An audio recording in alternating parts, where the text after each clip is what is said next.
In the winter of 1940, a Polish engineer named Stanislaw Skalski wrote a final letter to his wife from a camp near Smolensk, promising he would be home by spring, and then he, along with nearly 22,000 other Polish officers, professionals and intellectuals, ceased to exist as though they had never lived at all. The Soviet secret police, then operating under the name NKVD, had perfected something far more terrifying than murder. They had perfected erasure. But how does a state make thousands of people vanish so completely that even their families spend decades not knowing whether to grieve or to hope? The answer lies in the machinery of disappearance, a system refined across decades by the Soviet security apparatus, from the Cheka to the OGPU to the NKVD and finally to the KGB. This was not simply assassination. Assassination leaves a body, a crime scene, a narrative. What the Soviet state engineered was something more total, the elimination of a person from the historical record itself, from photographs, from official documents, from the memories of neighbors who learned, through fear, to forget. To understand how this worked, you have to understand not just the cruelty of the system, but its bureaucratic precision, the filing cabinets, the internal memos, the carefully worded orders that transformed a human life into an administrative non-event. Let's start with the Katyn massacre, because it remains one of the most staggering examples of state-sponsored disappearance in the 20th century. In September 1939, the Soviet Union invaded eastern Poland under the terms of the Molotov-Ribbentrop Pact, and within weeks, the NKVD had taken roughly 250,000 Polish prisoners of war. Most enlisted soldiers were eventually released, but the officers, the doctors, the lawyers, the professors, the engineers, the priests, the reserve officers who represented Poland's educated class were separated and transported to three special camps: Kozelsk, Starobelsk, and Ostashkov. They were told they would be processed and released. Instead, in the spring of 1940, on the direct orders of Lavrenti Beria, head of the NKVD, and with the personal approval of Joseph Stalin, they were transported in small groups to execution sites. At Katyn Forest near Smolensk, prisoners were led into a soundproofed room one at a time, shot in the back of the head with a German-made Walther pistol, a deliberate choice of weapon, as it turned out, designed to create plausible deniability, and their bodies were stacked in mass graves that were then bulldozed over and planted with young pine trees. The entire operation was completed in roughly 6 weeks. And then the Soviet state simply denied it had ever happened. For over 50 years, the official Soviet position was that the Nazis had committed the Katyn massacre during their occupation of Western Russia in 1941. The Soviets produced fabricated evidence, pressured witnesses, and even attempted to introduce Katyn as a charge against the Germans at the Nuremberg trials, a move that backfired when the tribunal quietly dropped the matter due to lack of convincing evidence. The families of the victims received no death certificates, no notifications, no remains. Letters to the camps went unanswered. Inquiries were met with silence or lies. The Polish government in exile in London knew the truth as early as 1943, when German forces discovered the mass graves, but Stalin severed diplomatic relations with them for daring to request a Red Cross investigation. The truth was not officially acknowledged by the Soviet government until 1990, when Mikhail Gorbachev finally admitted NKVD responsibility. By then, most of the families had spent half a century in agonizing uncertainty. That uncertainty was not a side effect, it was the point. If this is the kind of history that grips you, the mechanics behind how power really operated behind the Iron Curtain, then this channel is where those stories get told. Consider subscribing, because every video here is built around uncovering the documented reality of how the Soviet system actually functioned, not the myths, not the propaganda, but the gears and levers that made it all work. Now, the Katyn massacre was enormous in scale, but the KGB and its predecessors were equally effective at making individuals disappear, single persons whose elimination served a strategic or ideological purpose. And the methods used for individuals reveal a different dimension of the apparatus. Not brute industrial killing, but meticulous, almost surgical removal of a life from the fabric of reality. Consider the case of Raoul Wallenberg. In the final months of World War II, Wallenberg, a Swedish diplomat stationed in Budapest, had saved tens of thousands of Hungarian Jews from deportation to Auschwitz by issuing them protective passports and sheltering them in buildings he designated as Swedish territory. He was one of the great humanitarian heroes of the 20th century. On January 17, 1945, as Soviet forces entered Budapest, Wallenberg voluntarily went to meet Soviet military commanders, apparently believing he could coordinate humanitarian efforts with the new occupying power. He was never seen in public again. The Soviet government initially claimed he was under their protection. Then, they said he had been killed in the fighting in Budapest. Then, in 1957, they produced a document claiming he had died of a heart attack in Lubyanka prison on July 17, 1947.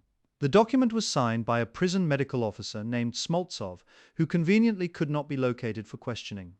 Wallenberg's family, the Swedish government, and independent investigators spent decades trying to determine what had actually happened.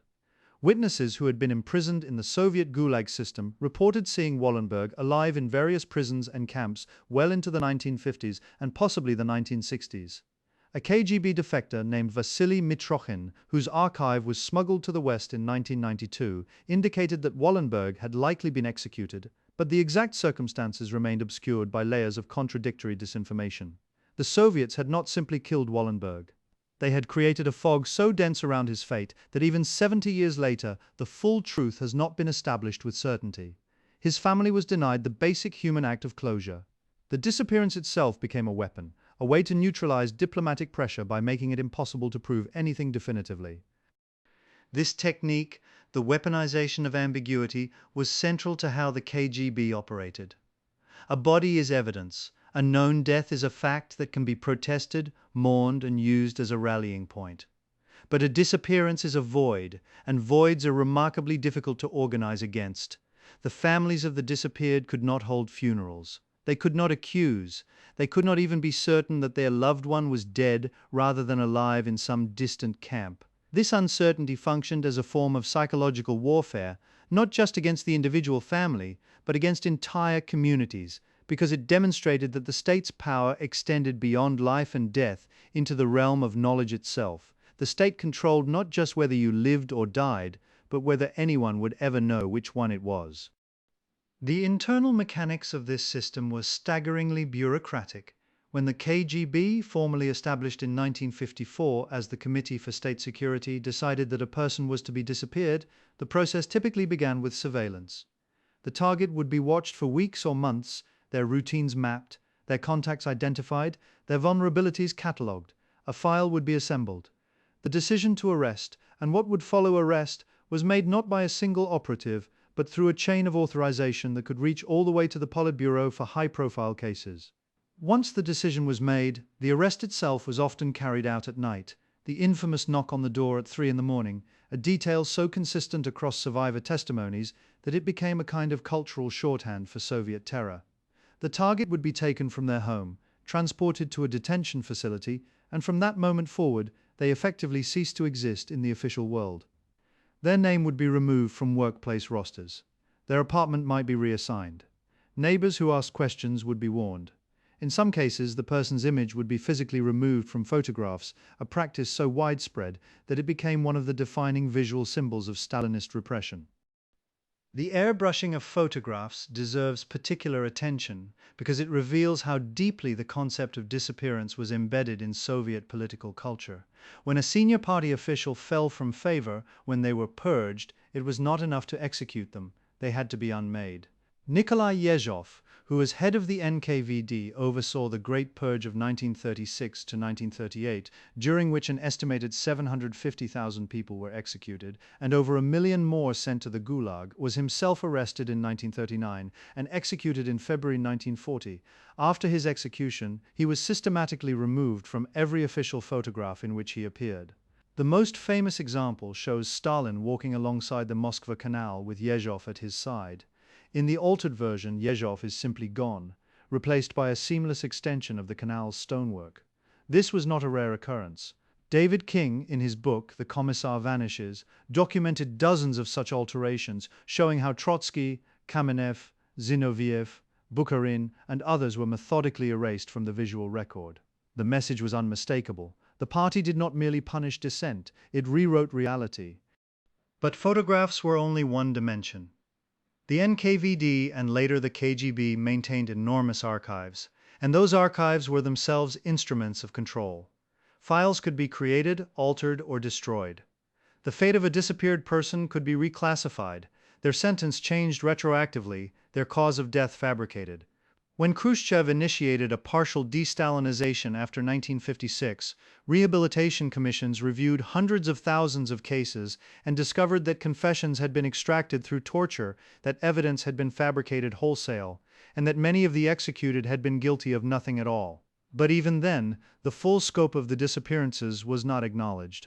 Families who inquired were often given vague death certificates listing false dates and causes.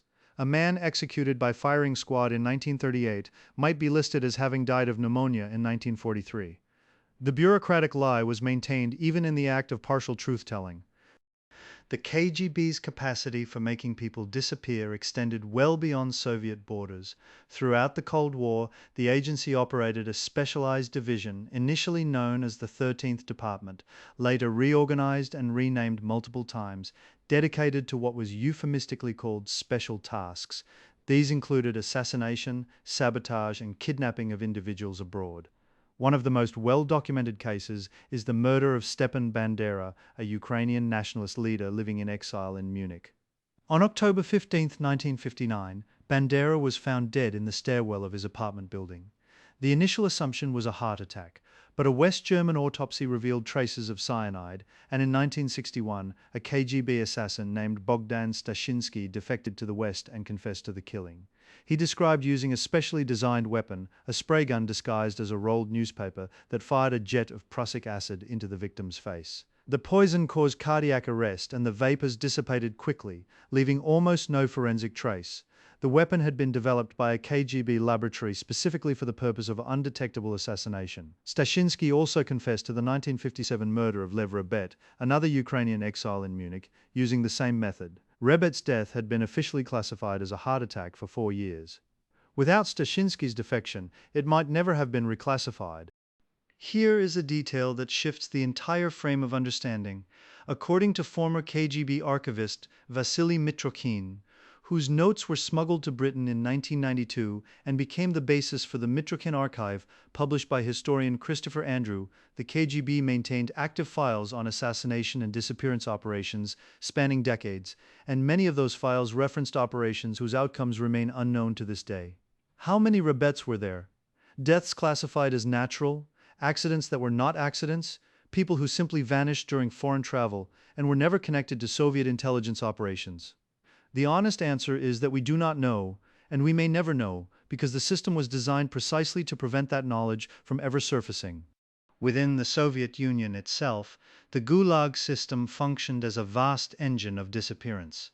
At its peak under Stalin, the Gulag held an estimated 2.5 million prisoners in a network of camps stretching from the Arctic to Central Asia. Prisoners were assigned numbers. Their identities were subsumed into a system that valued them only as units of labor. Communication with the outside world was severely restricted. Many prisoners died of overwork, malnutrition, exposure, or disease, and their deaths were recorded, if they were recorded at all, in internal camp documents that were classified for decades.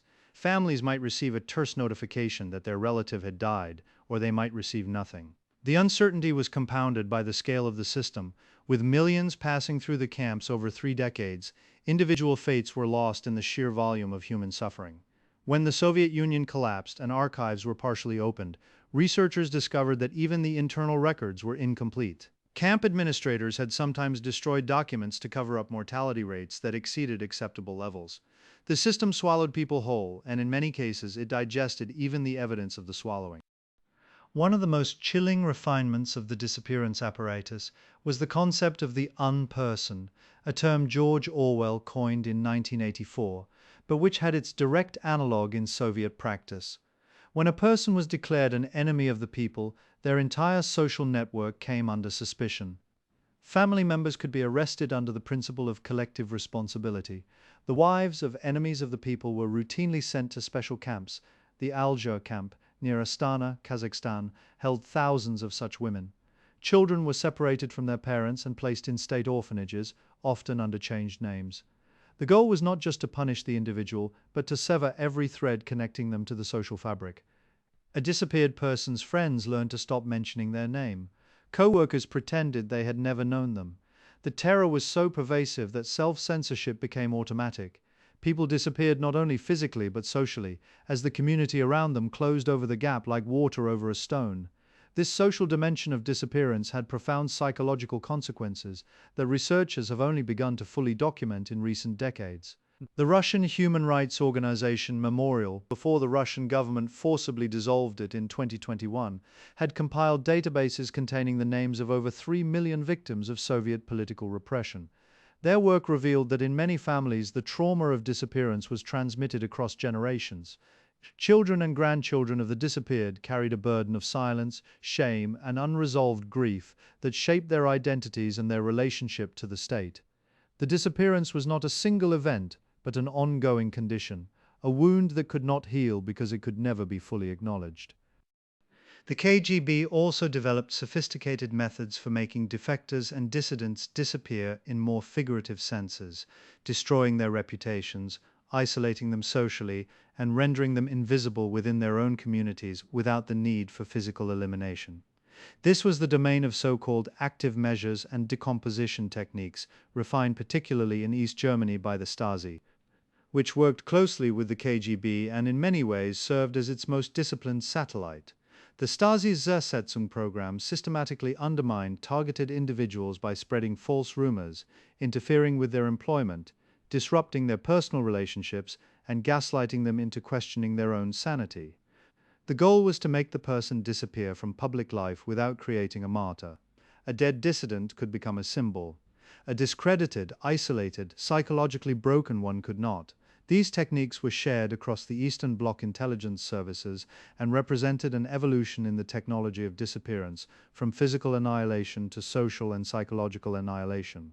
But some disappearances were far more literal and far more mysterious. In the annals of Cold War intelligence, few cases are as haunting as that of the Swedish diplomat Dag Hammarskjöld, Secretary General of the United Nations, whose plane crashed in the forests of northern Rhodesia on September 18, 1961, while he was en route to negotiate a ceasefire in the Congo crisis. The official investigation concluded it was an accident, but evidence accumulated over decades, including testimony from eyewitnesses who described seeing a second aircraft, communications intercepts suggesting advanced knowledge of the flight path, and documents from South African, British, and American intelligence archives pointed to the possibility that the crash was no accident. A UN-appointed commission of inquiry, active as recently as 2019, concluded that there was significant evidence suggesting that the plane was brought down by external action, potentially involving intelligence services with a stake in the outcome of the Congo conflict. While the KGB's direct involvement has not been conclusively proven, the Soviet Union had extensive interests in the Congo, and the case fits a broader pattern in which the intelligence agencies of multiple nations, not just the Soviet Union, developed the capacity to make inconvenient people disappear under cover of plausible accidents. This brings us to perhaps the most important insight about how the KGB made people disappear. It was not a single method, but an ecosystem. The system operated on multiple levels simultaneously: physical elimination, bureaucratic erasure, social isolation, psychological destruction, and informational control. Each level reinforced the others. A person could be physically alive in a Gulag camp while being bureaucratically dead in Moscow's records, socially dead in their home community, and informationally dead in the public discourse. The completeness of the disappearance depended on which combination of these methods was applied, and the KGB, drawing on decades of institutional experience, going back to the Chequers' founding in 1917, had refined the art of calibrating that combination to suit each specific case. The legacy of this system extends far beyond the Soviet era. When the KGB was formally dissolved in 1991, its institutional culture, its personnel, and many of its methods were inherited by successor agencies, most notably the FSB within Russia. Former officers rose to the highest levels of political power. The culture of controlled information, strategic ambiguity, and the willingness to eliminate threats through deniable means did not disappear with the hammer and sickle. The poisoning of Alexander Litvinenko in London in 2006 with polonium-210, a radioactive isotope whose use virtually guaranteed eventual identification, but whose bizarre rarity made it feel almost surreal, was in many ways a direct descendant of the spray gun that killed Stepan Bandera. The Novichok poisoning of Sergei Skripal in Salisbury in 2018 followed a recognizable pattern, and the attempted poisoning of Alexei Navalny in 2020 with the same class of nerve agent demonstrated that the institutional willingness to make inconvenient people disappear, or at least to attempt it, had survived every political transition of the previous 3 decades. What makes this history so urgent is not merely its horror, but its mechanics. The KGB did not make people disappear through magic or through some uniquely Russian capacity for evil. It did so through systems, through filing cabinets and chain of command authorizations and specialized laboratories, and a culture of institutional secrecy that rewarded operatives for outcomes and punished them for exposure. These are systems that can be built anywhere that unchecked power meets institutional secrecy and ideological justification. The specific names change, the uniforms change, the acronyms change, but the underlying logic that a state can solve its problems by making certain people cease to exist, and that it can do so more effectively if it controls the information environment around the disappearance, that logic is not confined to any one nation or any one century. The pine trees planted over the graves at Katyn eventually grew tall enough to be visible from the nearby road. For decades, travelers passed by without knowing what lay beneath the roots.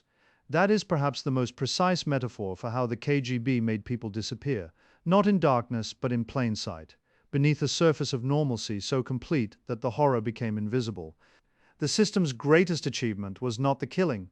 It was the silence that followed, the vast, engineered, meticulously maintained silence that turned atrocity into absence and absence into forgetting. The question that history keeps asking, and that we have still not adequately answered, is how many names are still buried beneath those trees, and how many more are buried beneath trees we have not yet thought to look under.